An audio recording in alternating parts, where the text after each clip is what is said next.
सुबह के 7 बज चुके हैं। आप देख रहे हैं खबर गर्मा गर्म। मैं हूं नीलू। करते हैं खबरों की शुरुआत। तो एक बड़ी खबर के साथ इस बुलेटिन की शुरुआत। योगी कैबिनेट में बड़े फेरबदल की चर्चाओं के बीच आज बीजेपी के राष्ट्रीय अध्यक्ष जेपी नड्डा लखनऊ पहुंच रहे हैं। जेपी नड्डा का 2 दिवसीय लखनऊ दौरा है। दोपहर 1:30 बजे स्वतंत्र देव सिंह तमाम कार्यकर्ताओं के साथ जेपी नड्डा का चौधरी चरण सिंह एयरपोर्ट पर स्वागत करने वाले हैं। इसके बाद जेपी नड्डा सीधे पार्टी ऑफिस आएंगे। शाम 4 बजे जेपी नड्डा पहले पार्टी पदाधिकारियों के साथ बैठक करेंगे। इसके बाद शाम 6 बजे मंत्रिपरिषद की भी एक अहम बैठक आज होने वाली है। जानकारी के अनुसार सीएम योगी भी दोनों बैठकों में शामिल रहेंगे।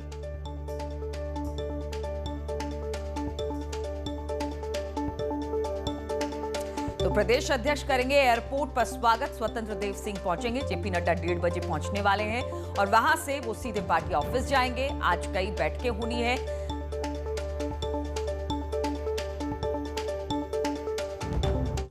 के माध्यम से निश्चित रूप से माननीय राष्ट्रीय अध्यक्ष जी के आगमन पर हम सबको बहुत ही संबल प्राप्त होगा और उनके आने से यहाँ कार्यकर्ताओं में नई ऊर्जा का संचार होगा।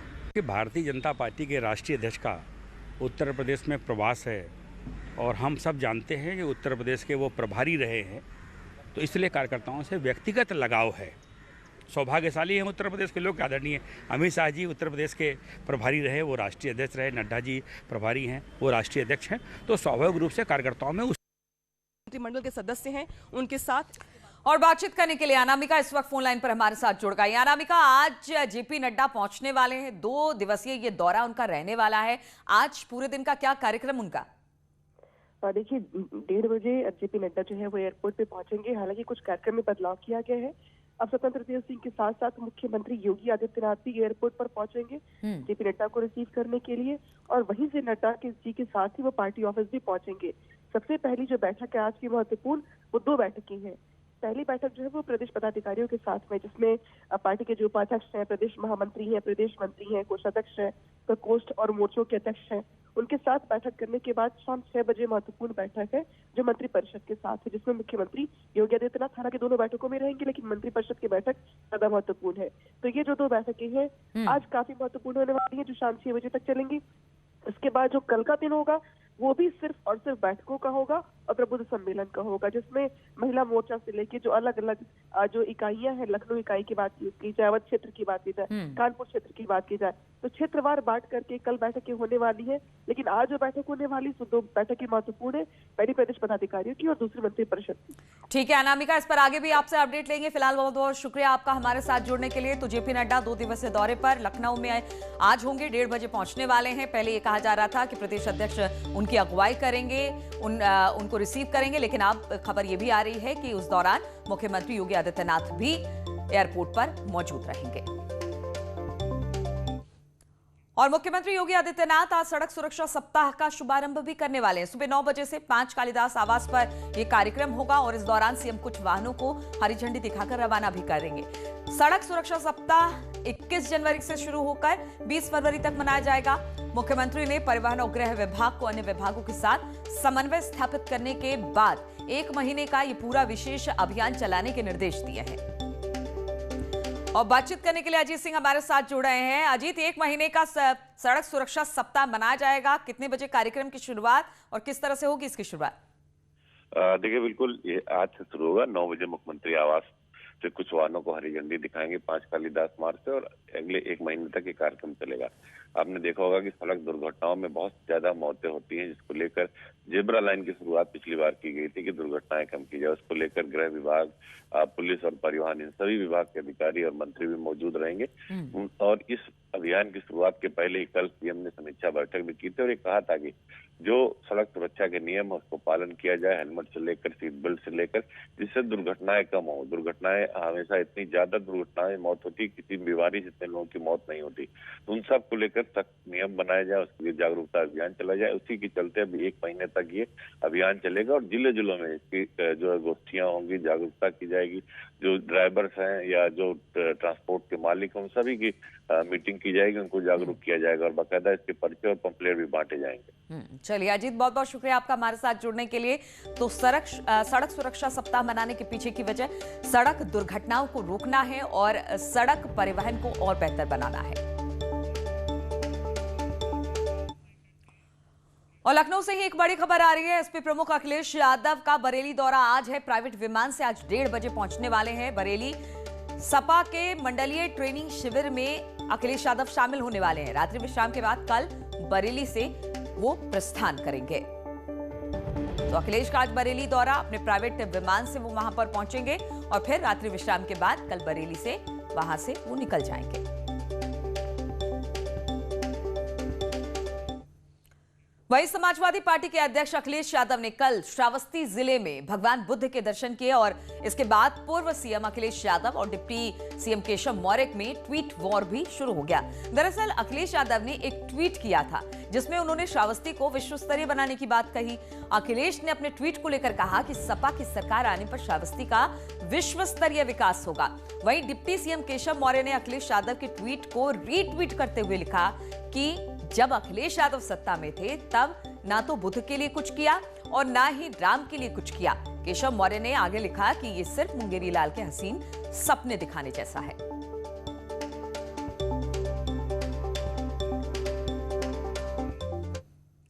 और लखनऊ से खबर है, यहां पर विजय मिश्रा पर एक और एफआईआर दर्ज की गई है। विजय मिश्रा और पत्नी राम लली मिश्रा पर एफआईआर की गई है। विजिलेंस ने दोनों के खिलाफ ये एफआईआर दर्ज की है। बताया जा रहा है कि आय से अधिक संपत्ति के मामले में ये एफआईआर दर्ज की गई। जांच में 924% से ज्यादा मिली संपत्ति। 2.32 करोड़ की जगह 23.81 करोड़ संपत्ति मिली। प्रयागराज के हंडिया थाने में अब ये एफआईआर लॉन्च कर दी गई है। तो विजय मिश्रा उनकी पत्नी रामलली मिश्रा पर एफआईआर हुआ है। विजिलेंस ने दोनों के खिलाफ ये एफआईआर दर्ज की गई है। आय से अधिक संपत्ति मामले में ये एफआईआर दोनों के खिलाफ दर्ज की गई है।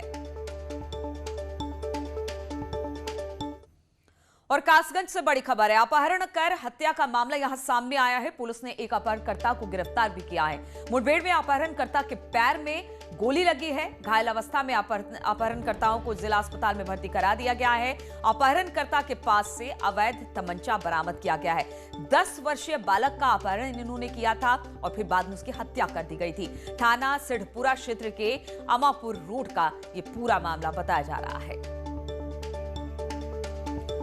और बातचीत करने के लिए अजेंद्र शर्मा हमारे साथ जुड़ गए। अजेंद्र, कहां पर पुलिस के साथ इनकी मुठभेड़ हुई?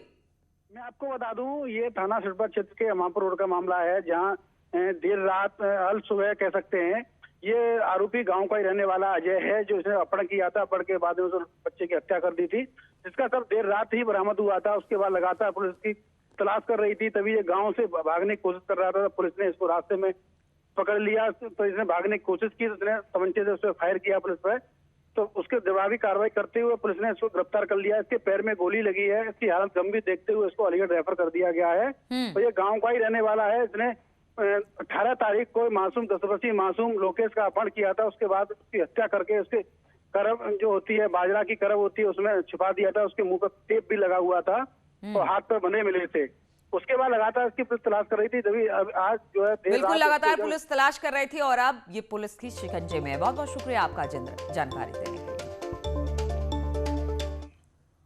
और गाजियाबाद में 2.5 साल की बच्ची से रेप और हत्या के मामले में पॉक्सो कोर्ट ने बड़ा फैसला सुनाते हुए दोषी को फांसी की सजा दी है। 2.5 साल के मासूम से रेप और हत्या का ये पूरा मामला दिखाते हैं ये रिपोर्ट।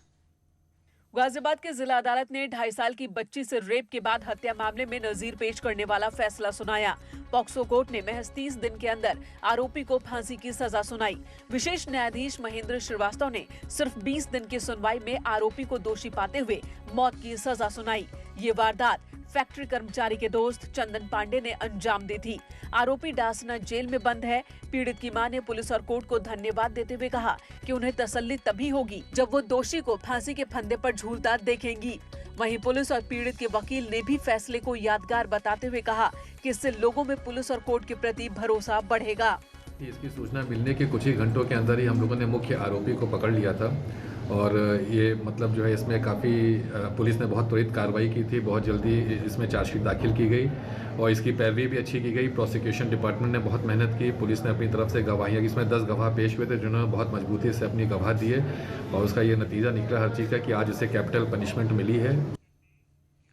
और किसानों और सरकार के बीच कल एक और बैठक हुई, लेकिन जिसकी उम्मीद थी वही हुआ। 10वीं बैठक भी बेनतीजा रही। हालांकि केंद्र सरकार ने किसानों को एक बड़ा ऑफर दिया, जिस पर आज किसान अपना रुख स्पष्ट कर सकते हैं। किसानों और सरकार के बीच आज 10वें दौर की बातचीत भी बेनतीजा रही। सरकार ने साफ कर दिया कि कृषि कानून वापस नहीं होंगे, लेकिन इन कानूनों पर सरकार अस्थायी रोक के लिए तैयार है। सरकार ने किसानों के सामने एक बड़ा प्रस्ताव रखा। एक निश्चित वक्त के लिए कानून पर रोक लगा दी जाए और एक कमेटी का गठन किया जाए, जिसमें सरकार और किसान दोनों हों। लेकिन किसान संगठन इस प्रस्ताव पर भी राजी नहीं हुए। ऐसे में एक बार फिर बातचीत से कोई रास्ता नहीं निकला। 10वें दौर की बातचीत के दौरान सरकार ने नए कृषि कानूनों के निलंबन का 1 साल का प्रस्ताव रखा था, लेकिन किसान नेताओं ने इसे नामंजूर कर दिया। सरकार ने किसानों को प्रस्ताव दिया कि एक निश्चित वक्त के लिए कानून पर रोक लगा दी जाए और एक कमेटी का गठन किया जाए, जिसमें सरकार और किसान दोनों तरफ के प्रतिनिधि होंगे। सरकार की ओर से ये अपील भी की गई कि इस प्रस्ताव के साथ साथ आपको आंदोलन भी खत्म करना होगा, लेकिन किसान संगठन इस प्रस्ताव पर भी राजी नहीं हुए।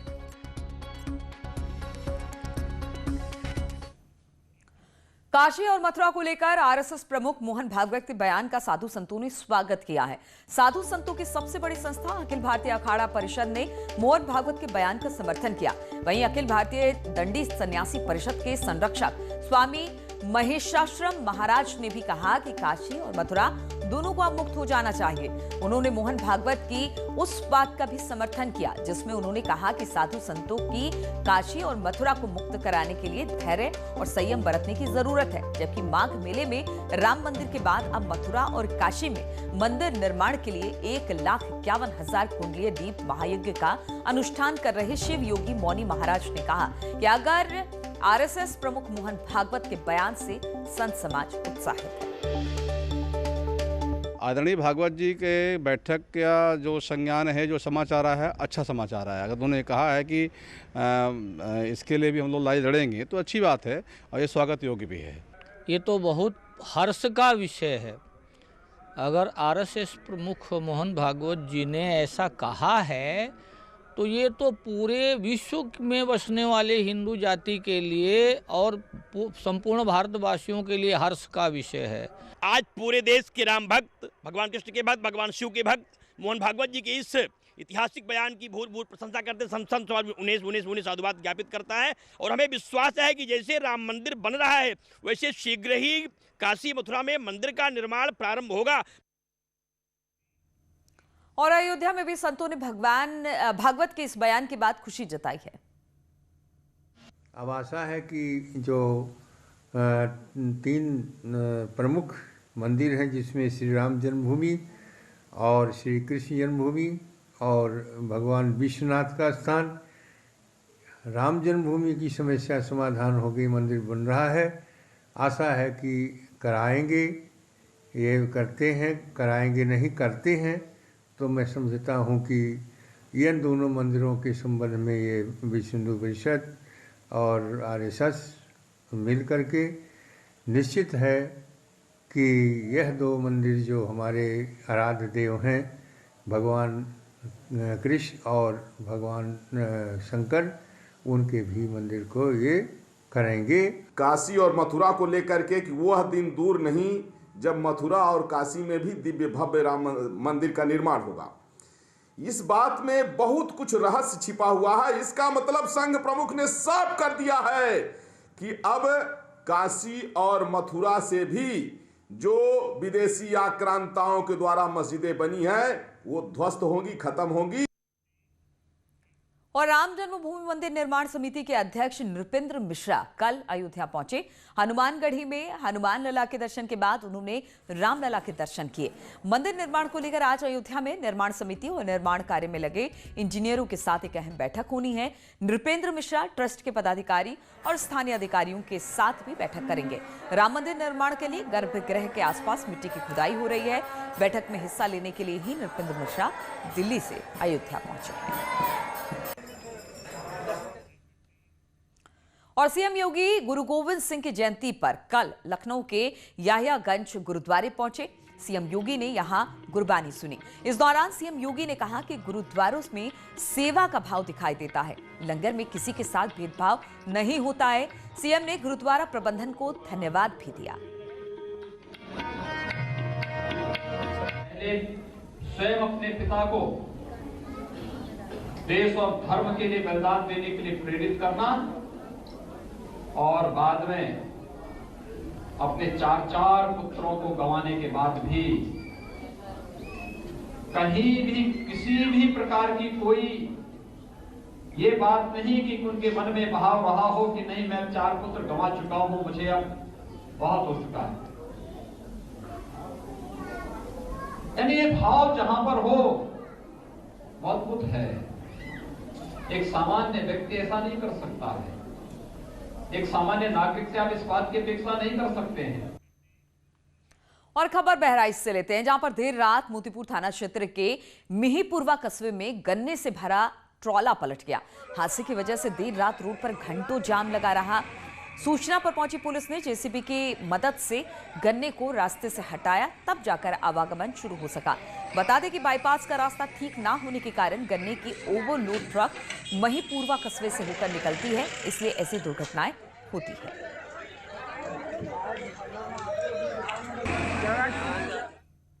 और रुकेंगे